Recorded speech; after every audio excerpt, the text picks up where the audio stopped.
शुरू करने जा रहे हैं राइबोसोम।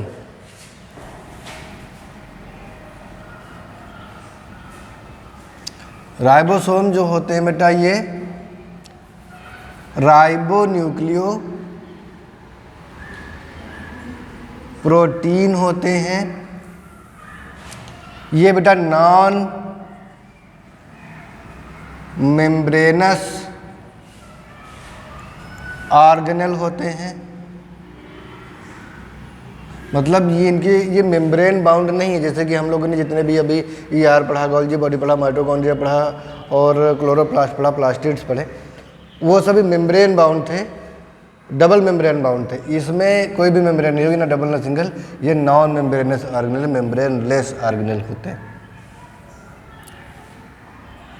ठीक है। ग्रेन्यूल लाइक देखेंगे आपको, ग्रेन्यूल लाइक ऑर्गेनेल होते हैं। ग्रेन्यूल लाइक ऑर्गेनेल होते हैं और ये बेटा प्रोटीन सिंथेसिस में इन्वॉल्व होते हैं, अपना इम्पॉर्टेंट रोल प्ले करते हैं। इनका मेन फंक्शन क्या है बेटा? प्रोटीन सिंथेसिस है। ठीक है, they are main site of protein synthesis. अब बेटा ये पाए कहाँ कहाँ जाते हैं? तो सबसे पहले हम देखेंगे प्रोकैरियोटिक सेल में। प्रोकैरियोटिक सेल में ये मिलेंगे साइटोप्लाज्म के अंदर, क्योंकि बेटा उसमें न्यूक्लियर मेम्ब्रेन नहीं होती तो डेफिनेट न्यूक्लियस नहीं है, तो वहाँ पर आपको मिलेंगे ये साइटोप्लाज्म में।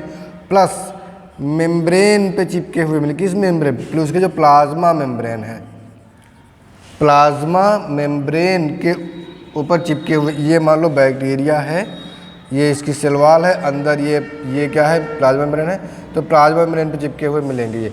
अब बेटा यहाँ पर ये मेसोसोम भी होते हैं। अगर ब्लू ग्रीन एल्गी है तो ये ऐसे आपको क्रोमेटोफोर्स भी देखने को मिलेंगे, ये इस तरह से। तो ये जो मेम्ब्रेन है यहाँ पर, तो इस मेम्ब्रेन में ये आपको चिपके हुए मिल जाएंगे। ठीक है बेटा। और तो साइटोप्लाज्म में होंगे और कहाँ होंगे? प्लाज्मा मेम्ब्रेन होंगे। आप एनसीईआरटी में लिखा हुआ है, आप पेज नंबर 129 खोलो, 129 खोलो, उसमें राइबोसोम दिया हुआ है एक हेडिंग, उसकी पहली ही लाइन में लिखा है, पढ़ो जरा।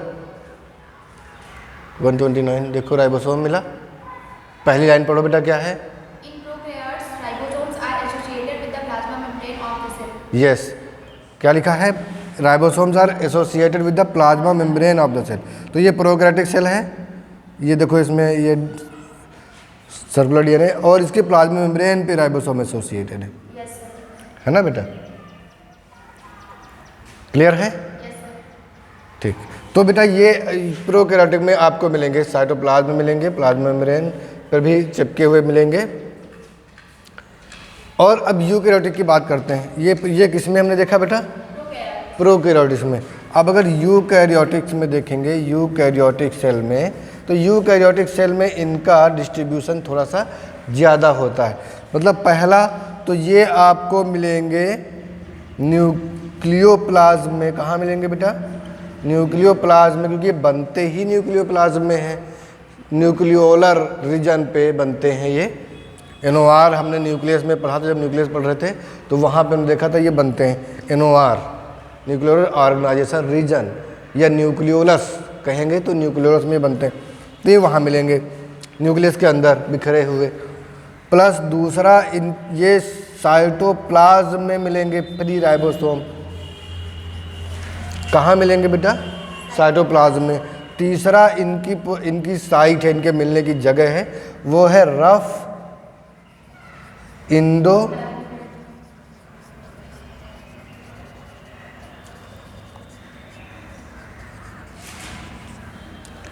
Endoplasmic reticulum. तो पहला तो बेटा ये है कि ये मिलेंगे आपको प्रोकैरियोटिक में। कहाँ मिलेंगे? साइटोप्लाज्म में और प्लाज्मा मेम्ब्रेन पे एसोसिएटेड होंगे। यूकैरियोटिक में आपको मिलेंगे न्यूक्लियोप्लाज्म में, साइटोप्लाज्म में और RER पे, रफ इंडोप्लाज्मिक रेटिकुलम पे। समझाने के लिए ये हमने एक सेल बनाई है, सेल के अंदर ये हमने बनाया है न्यूक्लियस। न्यूक्लियस में ये हमने कुछ फ्लैट सिस्टर्नी बनाई हैं,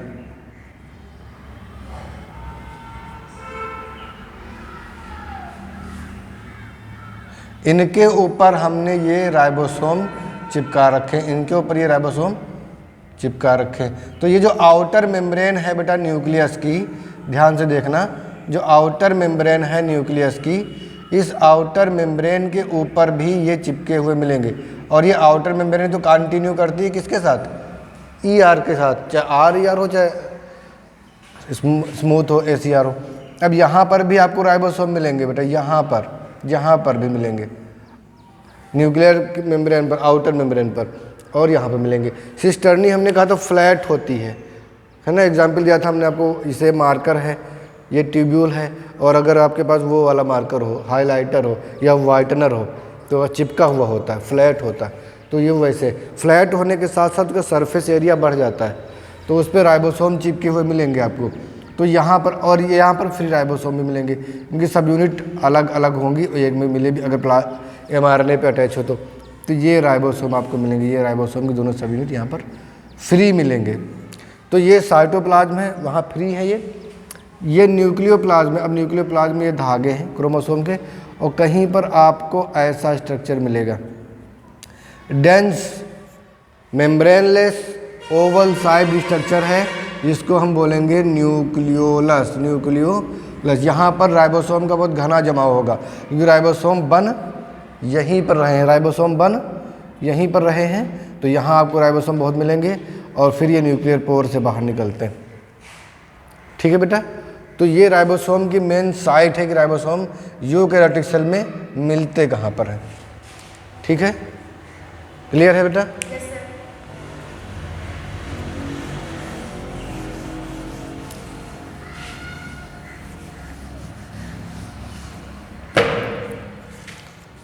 राइबोन्यूक्लियोप्रोटीन है, नॉन मेम्ब्रेनस है, ग्रेन्यूल लाइक स्ट्रक्चर है, प्रोटीन सिंथेसिस में इन्वॉल्व होगा, इसका मेन काम है प्रोटीन की सिंथेसिस करना। प्रोकैरियोटिक में साइटोप्लाज्म और प्लाज्मा मेम्ब्रेन पे होंगे, यूकैरियोटिक में nucleoplasm, cytoplasm, rough endoplasm, reticulum पे होंगे। इनकी बेटा अब देखेंगे स्ट्रक्चर, तो इनकी 2 सब यूनिट होती हैं, इनकी 2 सब यूनिट होती हैं, और इनके टाइप्स भी जो होते हैं, तो दोनों टाइप्स में सब यूनिट इनकी अलग अलग होंगी। तो पहले हम आपको दोनों टाइप्स की बात कर लेते हैं। दोनों में दोनों सब यूनिट होंगी। टाइप्स अगर हम बात करें राइबोसोम की, तो टाइप्स एक होते हैं बेटा 80S टाइप के राइबोसोम, और दूसरे होते हैं 70S टाइप्स राइबोसोम। तो जो 80S टाइप के राइबोसोम होंगे बेटा, उनकी 2 सब यूनिट्स होंगी,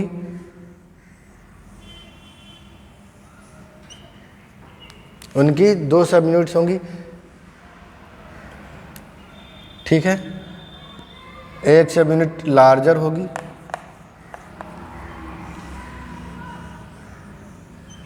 एक लार्जर सब यूनिट होगी, और एक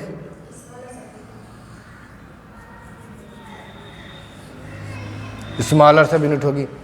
जो लार्जर सब यूनिट होगी बेटा, ये होती है 60S, और जो स्मॉलर सब यूनिट होती है ये होती है 40S।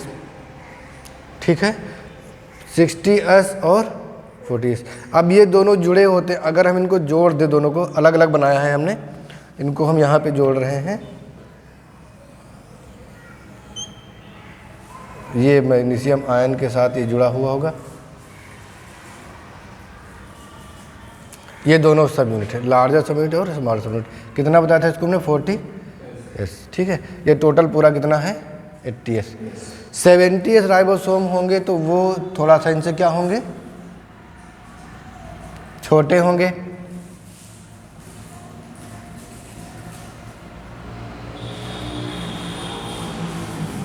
जी, ये भी जुड़े होंगे किससे बेटा? मैग्नीशियम आयन से। किससे जुड़े होंगे? मैग्नीशियम आयन से जुड़े होंगे। ठीक है, तो ये दोनों सब यूनिट। अब ये कितनी होगी बेटा? 50S। ये कौन सी है? लार्जर सब यूनिट है, लार्जर सब यूनिट है। ये कैसी है बेटा? स्मॉलर सब यूनिट है। तो ये होगी 30S और ये होगी 50S। ठीक है, अब बेटा दोनों को जोड़ना नहीं है। बच्चे क्वेश्चन पूछते हैं कि सर ये 60 और 40 तो 100 हो गया है, तो ये 80S क्यों कहते हैं? ये 50 और 30 तो 80 जगह तो 70s क्यों कहते हैं? तो हमें मैथ के हिसाब से इसको जोड़ के नहीं चलना है, हमें इसको बायोलॉजी के हिसाब से देखना है। बायोलॉजी के हिसाब से कैसे देखेंगे? जब इन ऑर्गेनल्स को हमें आइसोलेट करना होता है तो हम इनको सेडिमेंटेट करते हैं, सेडिमेंटेशन ट्यूब में इनको घुमाते हैं तो ये आइसोलेट हो जाते हैं, क्योंकि इसमें फ्लूइड भी है, साइटोप्लाज्म भी है और ये सॉलिड है। ठीक है, तो ये एस जो है, S stand for sedimentation coefficient.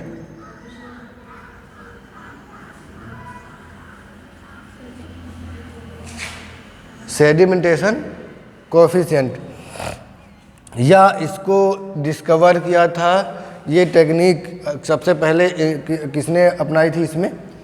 Svedberg ने। तो इसको हम स्वेडबर्ग यूनिट भी कहते हैं, स्वेडबर्ग यूनिट भी कहते हैं इनको, इसको एस को। तो ये वो यूनिट है, तो वो यूनिट बेटा अलग अलग आती है। अब ऐसा नहीं कि दोनों सब यूनिट को जोड़े हम साथ में। देखो क्या होता है कि एक ऐसा एक वो होता है, मशीन होती है जिसमें टेस्ट ट्यूब लगे होते हैं चारों तरफ, ऐसे ऐसे ऐसे, तो सब में हमने भर दिया, जैसे एक है ऐसे इसमें भर दिया, फिर इसको मोटर से घुमाते हैं कुछ आरपीएम पे, जितने आरपीएम पे उसको सेडिमेंट होना है। तो बेटा क्या होता है, ये एक टेक्निक है चीज़ों को आइसोलेट करने की। किसी सॉल्यूशन से मान लो साइटोप्लाज्म है, उससे ऑर्गेनेल डूबे तो साइटोप्लाज्म फ्लूइड है, उसमें जो सॉलिड मैटर है उसको निकालना है। तो कैसे नहीं कि जब इसको घुमाएंगे तो सबसे पहले जो सबसे बड़ा ऑर्गेनल होगा सबसे पहले वो नीचे बैठेगा, चीज़ें नीचे बैठने लगती हैं, चीज़ें नीचे बैठने लगती हैं, ऊपर फ्लूइड है तो उसको निकाल लेते हैं, फिर से करते हैं यही, और फिर जो नीचे बैठता है जो बच्चा बच जाता है उसको निकाल लेते हैं, फिर से दोहराते हैं। तो क्या होता है कि सबसे पहले अगर हम पूरे सेल को करते हैं, सबसे पहले न्यूक्लियस सेडिमेंट होता है, उसके बाद उस क्लोरोप्लास्ट और फिर उससे छोटे ऑर्गेनल्स होते हैं। राइबोसोम क्योंकि बहुत छोटे हैं तो बहुत बाद में होते हैं। तो ये जो इनका एक कोफिशिएंट आता है, ठीक है, वो कोफिशिएंट निकल जाता है तो उसकी यूनिट को एस लिखा जाता है। क्लियर है? इसलिए ये 80s है और 70s है, दोनों में एक लार्जर सब यूनिट 60s है, स्मॉलर सब यूनिट 40s है। 70s में लार्जर 50s है और स्मॉलर 30s है। ये वाली बेटा आपको मिलती है कौन सी? 80s। ये आपको मिलती है कहाँ लिखे? यहीं पे लिखे दे रहे हैं। ये आपको कहाँ मिलेगी बेटा? यूकैरियोटिक सेल में मिलेगी। और ये जो मिलेगी आपको कहाँ पर? प्रोकैरियोटिक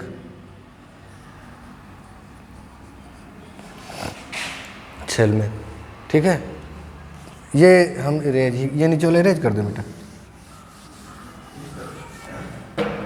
ये मिलेगी यूकैरियोटिक सेल में, और ये मिलती है आपको प्रोकैरियोटिक सेल में और माइटोकॉन्ड्रिया में और क्लोरोप्लास्ट में। या ज़्यादा अच्छा हम लिखें तो प्लास्टिड लिखें, है ना, क्योंकि ये तीनों में मिलता है। अब देखो बेटा,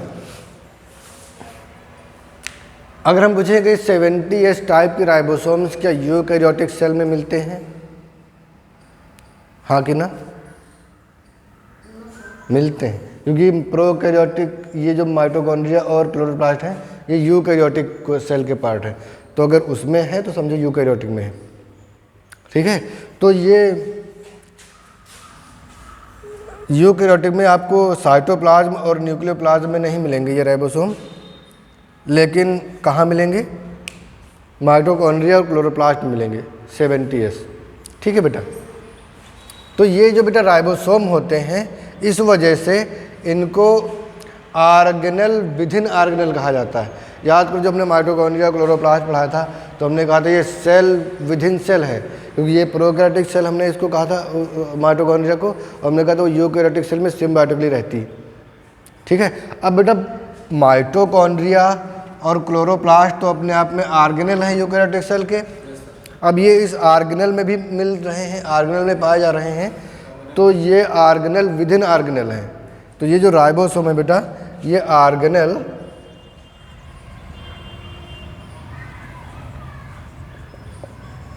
विदिन और देखो राइबोसोम भी एक ऑर्गेनेल है, माइटोकॉन्ड्रिया भी एक ऑर्गेनेल है, तो ये ऑर्गेनेल दूसरे ऑर्गेनेल के अंदर पाया जाता है, इसलिए ये ऑर्गेनेल विद इन ऑर्गेनेल है। ठीक है बेटा, ये दो ऑर्गेनेल हमने यहाँ पे इंक्लूड नहीं किए हैं, इनको अब इंक्लूड कर लो आप। एक तो न्यूक्लियोप्लाज्म में मिलेंगे, साइटोप्लाज्म में मिलेंगे, एंडोप्लाज्म रेटिकुलम में मिलेंगे, और 70S टाइप के जो राइबोसोम होंगे वो आपको माइटोकॉन्ड्रिया और क्लोरोप्लाज्म में मिलेंगे, यह भी यूकैरियोटिक में ही आएगा। क्लियर है बेटा? ठीक है, आगे बढ़ें, इतना नोट कर लो फिर। अच्छा बेटा,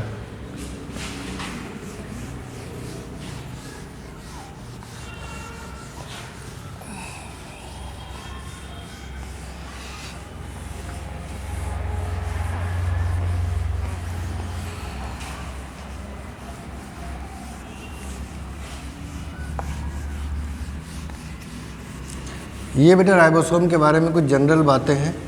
अब हम देखेंगे राइबोसोम की असेंबली कैसे होती है, कैसे राइबोसोम बनते हैं। हमने तुमसे कहा है कि राइबोसोम जो होते हैं बेटा वो राइबो न्यूक्लियोप्रोटीन होती है, राइबो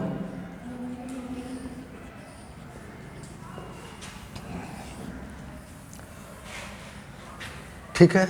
तो मतलब इसमें एक तो होगी प्रोटीन, साफ साफ आपको दिख रहा है प्रोटीन होगी, ठीक है, और प्लस इसमें होता है आरएनए। तो प्रोटीन और आरएनए से मिल करके राइबोसोम बना होता है।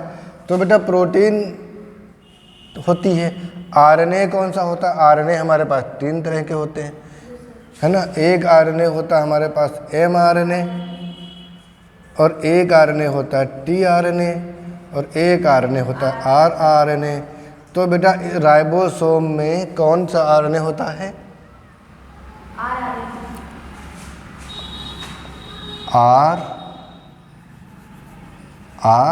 rRNA होता है। यानी कि अगर हम इसको कहें तो ये rRNA प्लस प्रोटीन बराबर राइबोसोम। तो ये ठीक है बेटा, है ना। अच्छा,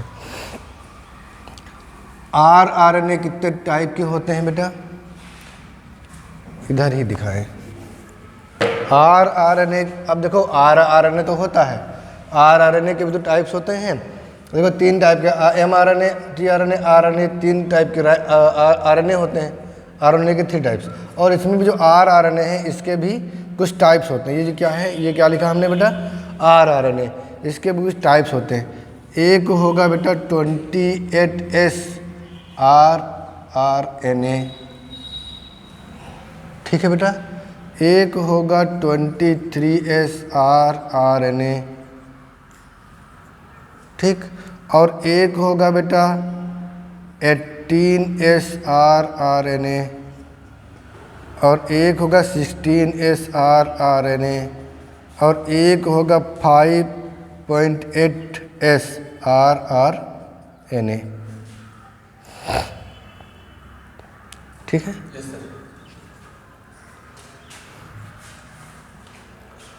अभी हमने तुम्हें कुछ सब यूनिट्स बताए थे, तो सब यूनिट्स में एक हमने कहा था ये सब यूनिट होगी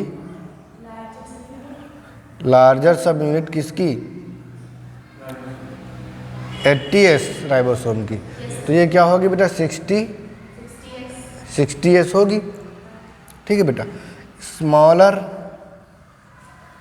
ये कितनी होगी? 40S होगी, ठीक। इसमें जो होता है वो 28S rRNA प्रेजेंट होता है। 5S, 5 ये 5 लिखा हुआ है, 5S rRNA प्रेजेंट होता है, ठीक बेटा। और 5.8 ये 5 है, फिर से 5.8 rRNA प्रेजेंट होता है। ये हो गया 28, ये हो गया 5, और ये हो गया 5.8S rRNA। Single standard rRNA होता है ना। इसमें बेटा होता है 18S rRNA। क्या होता है बेटा? 18S rRNA, ठीक है।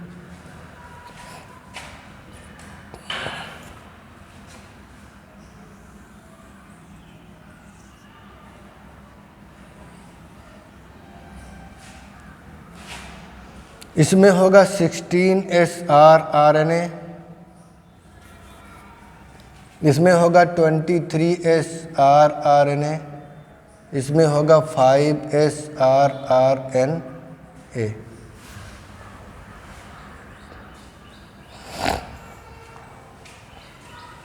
बाकी तो ये प्रोटीन है, ये rRNA है, ठीक है। थोड़ा सा बेटा हम तुम्हें वापस ले जाएं न्यूक्लियस पे, देखो ध्यान से बेटा देखना।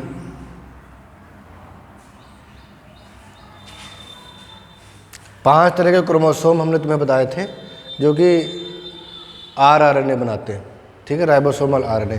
rRNA का मतलब ये राइबोसोमल RNA, क्योंकि ये क्या कर देते हैं, राइबोसोम बनाते हैं, है ना। इसमें जो बेटा न्यूक्लियस है, अब इस न्यूक्लियस में हमने तुम्हें कहा था कुछ सैटेलाइट क्रोमोसोम होते हैं, बताया था ना बेटा। अब यहाँ पर ये जो पार्ट होता है जिसको हम राइबोसोमल DNA भी कहते हैं, ये क्रोमोसोम है बेटा, ये क्रोमोसोम है, तो ये सैटेलाइट, तो यहाँ से यहाँ तक का जो ये पार्ट है DNA का, ये पार्ट, ये rRNA बनाएगा, ठीक है ना बेटा। तो जहाँ पर ये rRNA बना रहा है, ये rRNA बना, ये RNA के टुकड़े हैं, ये सब rRNA के टुकड़े हैं, और यहाँ पर न्यूक्लियर पोर है, ये क्या है बेटा, न्यूक्लियर पोर है। यहाँ से प्रोटीन आती है और ये प्रोटीन इन RNA के टुकड़ों को कवर करती है, घेर लेती है, तो ये बन जाते हैं राइबोसोम। अभी क्या है, पहले क्या बना, आपको पता है DNA से RNA बनता है ना, ये DNA है, और ये DNA का इतना जीन अगर एक्सप्रेस हुआ तो ये RNA बनाएगा। अब ये mRNA भी बनाएगा, tRNA भी बनाएगा, और अलग अलग पार्ट होते हैं वो rRNA बनाएगा। कुछ क्रोमोसोम होते हैं 13, 14, 15, 16, 21, 20, है ना, ये, और फर्स्ट क्रोमोसोम नंबर 1 जो कि 5S RNA बनाता है, ये वाला, है ना बेटा। तो ये क्रोमोसोम जो होंगे ये क्या बनाएंगे बेटा, rRNA बनाएंगे। तो देखो जब mRNA कोई क्रोमोसोम बनाएगा तो mRNA बाहर निकल आएगा, HNRNA बनेगा, प्रोसेसिंग के बाद mRNA तो बाहर निकलेगा। उसके बाद अगर हम यूकैरियोटिक की बात करें, वहाँ HNRNA बनेगा। यहाँ तो डायरेक्ट, अगर प्रोकैरियोटिक है तो डायरेक्ट क्या बनेगा, mRNA बन जाएगा। तो वो बाहर निकलने की ज़रूरत नहीं है, क्योंकि वो बाहर ही होता है, न्यूक्लियर मेम्ब्रेन नहीं है ना वहाँ पर, तो वो साइटोप्लाज्म में ही बनेगा। प्रोकैरियोटिक में प्रोटीन सिंथेसिस साइटोप्लाज्म में होती है, और यूकैरियोटिक में प्रोटीन सिंथेसिस बाहर होती है, तो उसको बाहर आना पड़ेगा।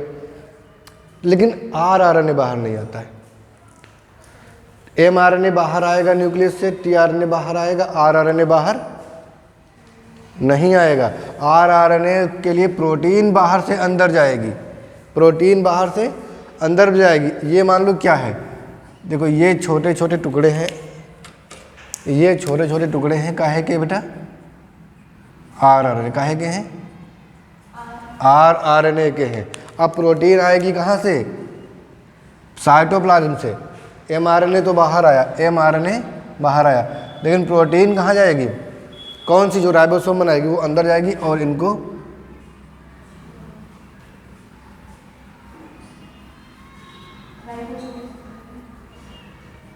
इनको कवर करेगी, क्या बन जाएगी, राइबोसोम। और इसी पार्ट, इसी क्षेत्र को, इस एरिया को हम बोलते हैं न्यूक्लियोलस, है ना, या इसको हम NOR बोलते हैं। यहाँ पर राइबोसोम की असेंबली हो रही, राइबोसोम यहाँ पर बन रहे हैं। तो बेटा यहाँ पर जो ये बने 23S RNA बना, 5S RNA बना, 16S RNA बना, 5.8S RNA बना, तो इसकी असेंबली यहीं पे हो रही है। तो अभी ये राइबोसोम की सब यूनिट्स बन रही हैं, राइबोसोम यहाँ पर अभी नहीं बना है, मतलब राइबोसोम की सब यूनिट बनी है, जुड़ा नहीं है, ये जुड़ेगा बाद में, ये बाहर, अब ये जो राइबोसोम बन गया है अब ये बाहर आएगा। अब राइबोसोम में क्या होगा, इसकी सब यूनिट्स क्या होंगी, बाहर आएंगी, और ये स्मॉलर पे राइबोसोम जुड़ेगा और लार्जर आके इस पे जुड़ेगा। क्लियर है, क्लियर है बेटा। अब देखो ध्यान से देखना और बताना, क्या 80S RNA rRNA में, अगर हम 80S rRNA की बात करेंगे तो ये यूकैरियोटिक में मिलेगा, है ना। तो उसकी एक सबयूनिट 60S होगी और एक 40S होगी। तो इसमें बेटा कौन कौन से राइबोसोम मिलेंगे? एक तो 28 RNA 28S rRNA मिलेगा और 5S rRNA मिलेगा और 5.8S rRNA मिलेगा और 18S rRNA मिलेगा। ठीक है, इतने मिल रहे ना बेटा। तो क्या यूकैरियोटिक सेल में ये सभी rRNA पाए जाते हैं? किसमें? यूकैरियोटिक सेल में, क्योंकि ये राइबोसोम कहाँ है? यूकैरियोटिक सेल में। ठीक है बेटा। तो मुझे बताओ, क्या बेटा 16S rRNA यूकैरियोटिक सेल में पाया जाता है? नहीं पाया जाता है। 16S rRNA कहाँ है? ये स्मॉलर सब यूनिट किसकी? 70S rRNA की स्मॉलर सब यूनिट में है, तो ये प्रोकैरियोटिक में है। लेकिन यूकैरियोटिक में नहीं पाया जाता, ये हम नहीं कहेंगे, है ना, क्योंकि माइटोकॉन्ड्रिया में ये मिलता है, क्लोरोप्लास्ट में ये मिलता है। बात समझे कि नहीं? है ना, क्लियर है ना? तो प्रोकैरियोटिक की बात करेंगे तो प्रोकैरियोटिक में 23S rRNA, 5S rRNA और 16S rRNA, ये बेटा आपको मिलता है किसमें? प्रोकैरियोटिक सेल में। और ये चारों कहाँ मिलते हैं आपको? यूकैरियोटिक सेल के अंदर। बात समझे कि नहीं? क्लियर है? अब एक क्वेश्चन पूछें बेटा, बताओ ये 23S rRNA कहाँ बनता है? न्यूक्लियोप्लाज्म में बनता है कि साइटोप्लाज्म में बनता है? साइटोप्लाज्म बनेगा, क्योंकि न्यूक्लियोप्लाज्म उसमें नहीं होता है। ये बनेगा कहाँ? ये बनेगा प्रोकैरियोटिक में, और प्रोकैरियोटिक में साइटोप्लाज्म होता है, न्यूक्लियोप्लाज्म नहीं होता है, क्योंकि वो डेफिनेट मेम्ब्रेन बाउंड से घिरा हुआ नहीं होता है। न्यूक्लियस वाला पार्ट पूरा इंसिपिएंट न्यूक्लियस है, तो पूरा साइटोप्लाज्म के डायरेक्ट कांटेक्ट में रहता है। ये क्लियर है? 5S rRNA बताओ बेटा कहाँ बनता है? सभी साइटोप्लाज्म नहीं बनेंगे। 5S rRNA तो है यहाँ, ये कहाँ बनेगा?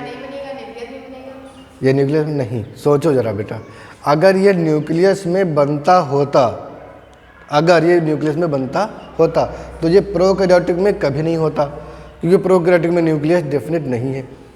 तो इसमें हम तुमसे ये कहना चाह रहे हैं 28S, 5.8S, 18S ये सभी बनते हैं न्यूक्लियोलर रीजन पर, यहाँ पर।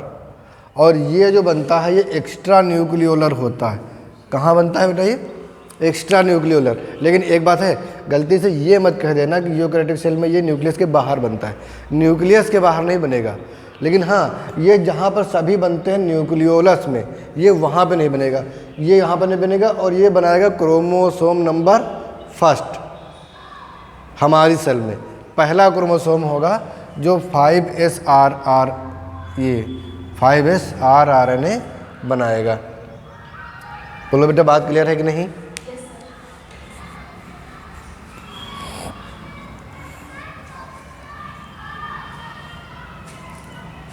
कोई डाउट है यहाँ तक? हो तो बताओ।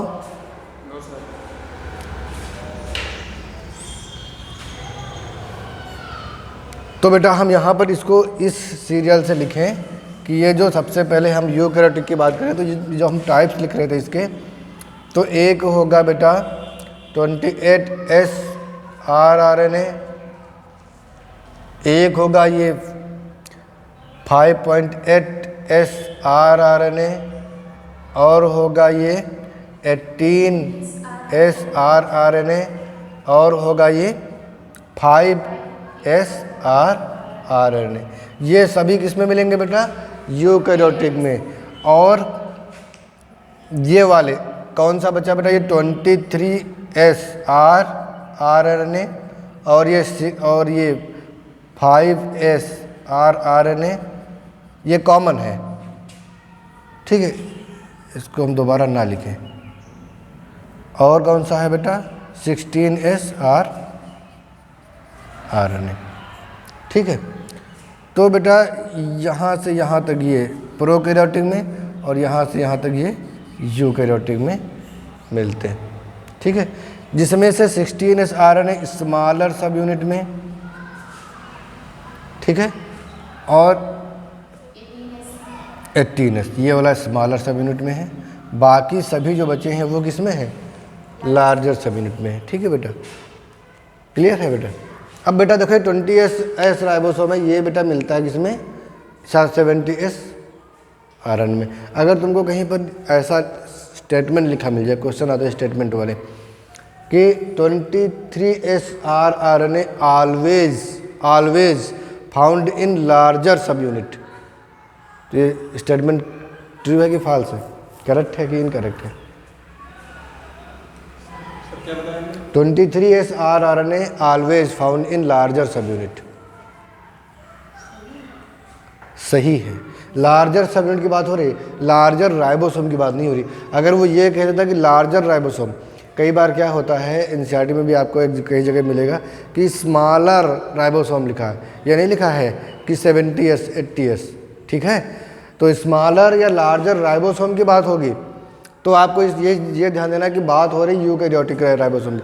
अगर हम कहते हैं कि लार्जर राइबोसोम मतलब 80S, अगर हम कहते हैं स्मॉलर राइबोसोम मतलब 70S, लेकिन हम कहते हैं लार्जर सब यूनिट तो वो इसकी भी हो सकती है और इसकी भी हो सकती है।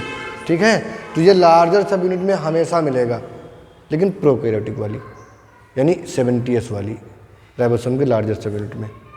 क्लियर है इतना? ठीक है बेटा, चलो अब मोटा मोटा काम देख लेते हैं। तो काम तो सबका है प्रोटीन सिंथेसिस। एक वर्ड में आपने पहले ही बताया कि राइबोसोम का काम है प्रोटीन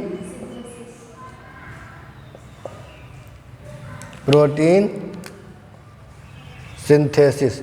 अब जब प्रोटीन सिंथेसिस करेगा बेटा तो ये जो RNA है ये सभी ये काम आएंगे। देखो प्रोटीन सिंथेसिस में आपको पता है कि mRNA काम आता है, tRNA की ज़रूरत होती है और RNA की ज़रूरत होती है। तो आपको पता है कि जो mRNA होता है वो तो टेम्पलेट की तरह काम करेगा। ये क्या है बेटा, mRNA है। ये क्या है, mRNA है। ये टेम्पलेट की तरह काम करेगा ना, इसी को देख करके तो इसी के जो कोडान इसी पे हैं, उसी को देख करके तो बनाना है प्रोटीन, तो ये टेम्पलेट की तरह काम करेगी। tRNA का काम क्या है, tRNA एंटी कोडान लेकर आएगा, tRNA एंटी कोडान लेकर आएगा। ये ऐसे आके जुड़ जाएगा, यहाँ पर प्रोटीन है और यहाँ पर क्या है, एंटी कोडान है, यहाँ पर कोडान है। ठीक है, यहाँ पर जुड़ा होगा क्या, स्मॉलर सब यूनिट, यहाँ पर क्या जुड़ा होगा, लार्जर सब यूनिट जुड़ा होगा। अब बताओ बेटा RNA का काम कहाँ है पे? RNA के दो काम है, ध्यान से देख लो। प्रोटीन सिंथेसिस में आपने पढ़ा होगा, आगे जब प्रोटीन सिंथेसिस पढ़ोगे तो वहाँ पे देखोगे, यहाँ पर हम थोड़ा सा यही इशारा करें, उसको ध्यान से देखना। स्मॉलर सब यूनिट के साथ जो mRNA जुड़ता है, ये जोड़ने में प्रोकैरियोटिक में 16S RNA काम करता है। ये जो इसका प्रमोटर रीजन होती है, जहाँ पे जुड़ करके प्रोटीन सिंथेसिस की शुरुआत होती है, उसकी पहचान कराना बेटा 16S RNA का काम होता है। ठीक है, याद आया बेटा, प्रोटीन सिंथेसिस में आपने पढ़ा होगा ऐसा। ठीक है, SD सीक्वेंस होता है, साइन डेल्गानो रीजन होता है, जिसको पहचान करके ये 16S RNA का उसके ऊपर कम्प्लीमेंट्री सीक्वेंस लगा होता है, ये इसको पहचानता तभी ये उसे जुड़ता है। क्लियर है बेटा? अब एक 23S RNA का बहुत इंपॉर्टेंट, हम ये प्रोकैरियोटिक की बात कर रहे हैं सभी, प्रोटीन सिंथेसिस हमने प्रोकैरियोटिक में पढ़ी है, वैसी प्रोसेस यूकैरियोटिक में, लेकिन थोड़ा सा डिफरेंस है। अब क्या होगा कि अब 23S RNA का काम क्या है बेटा, जब यहाँ पर अमीनो एसिड जुड़ेगा और जब दूसरा अमीनो एसिड आके जुड़ेगा, यहाँ पर दूसरा tRNA आएगा और ये अमीनो एसिड जुड़ेगा, तो यहाँ पर पेप्टाइड बॉन्ड कौन बनाएगा, पेप्टाइड बॉन्ड कौन बनाएगा, ये 23S RNA पेप्टाइड बॉन्ड, जो ये भी प्रोटीन सिंथेसिस में यूज हो रहा है। यानी RNA भी, tRNA भी और mRNA तीनों प्रोटीन सिंथेसिस में अपना अपना काम कर रहे हैं, जिसमें से RNA राइबोसोम भी बनाता है और प्रोटीन सिंथेसिस में हेल्प करता है। ठीक है, बात यह है बेटा कि राइबोसोम में अगर आरएनए ना होता तो ये प्रोटीन सिंथेसिस कभी ना कर पाता। असल में प्रोटीन सिंथेसिस आरएनए करता है, एमआरएनए और टीआरएनए और आरआरएनए मिलकर। तो बेटा ये जो 16S आरआरएनए इसको जोड़ने में काम करता है। 23S आरआरएनए क्या बनाता है? पेप्टाइड बॉन्ड बना के 2 अमीनो एसिड को जोड़ता है और ये एज ए एंजाइम वर्क करता है, एज ए एंजाइम वर्क करता है। इसको बोलते हैं राइबोजाइम। क्या बोलते हैं बेटा? तुमने बहुत पढ़ा होगा कि सभी एंजाइम प्रोटीन के बने होते हैं, राइबोजाइम को छोड़ करके। वो राइबोजाइम यही है, 23S आरआरएनए। ठीक है, आरएनए ये एंजाइम ऐसा है जो कि कैसा ये आरएनए है जो कि इसके एंजाइम की तरह काम करता है। ठीक है, इसलिए हम कहते हैं कि ये एक अकेला ऐसा एंजाइम है जो कि आरएनए का बना होता है। क्लियर है बेटा?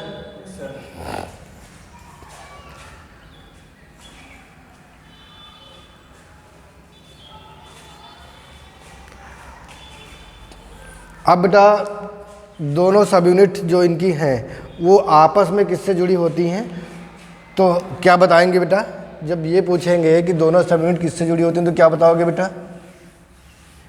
क्या बताओगे बेटा? मैग्नीशियम आयन से जुड़ी होती है। अभी हमने बताया था ना बेटा, मैग्नीशियम आयन से जुड़ी होती हैं। और मैग्नीशियम के जो क्वांटिटी है साइटोप्लाज्म में कितनी होनी चाहिए बेटा? 0.0011 m। और ये किससे ज़्यादा नहीं होनी चाहिए बेटा? 10 गुने से ज़्यादा नहीं होनी चाहिए, यानी कि 0.01 m तक तो ठीक है, इससे ज़्यादा नहीं होनी चाहिए और इससे कम नहीं होनी चाहिए। ये मिनिमम है। ये क्या है? मिनिमम है। ये क्या है? मैक्सिमम है। ठीक है, अगर ज़्यादा हो जाएगी तो क्या बन जाएगा बेटा? डाइमर बन जाएगा, और डाइमर बन जाएगा तो प्रोटीन सिंथेसिस नहीं हो पाएगी।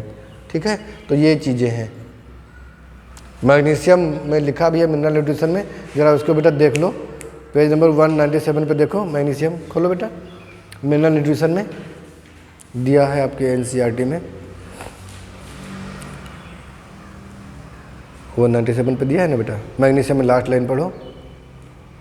Magnesium is a constituent of the ring structure of chlorophyll and help to maintain the ribosome structure. Ribosome के स्ट्रक्चर को मेंटेन करता है, यानी कि उसको जोड़ता है, ये लिखा हुआ है। और इसके अलावा मैग्नीशियम की बात हम नहीं कर रहे हैं, वो क्लोरोफिल बनाने में भी यूज करता है। क्लोरोफिल का कोर पार्ट बनाता है, सेंट्रल मॉलिक्यूल बनाता है उसका।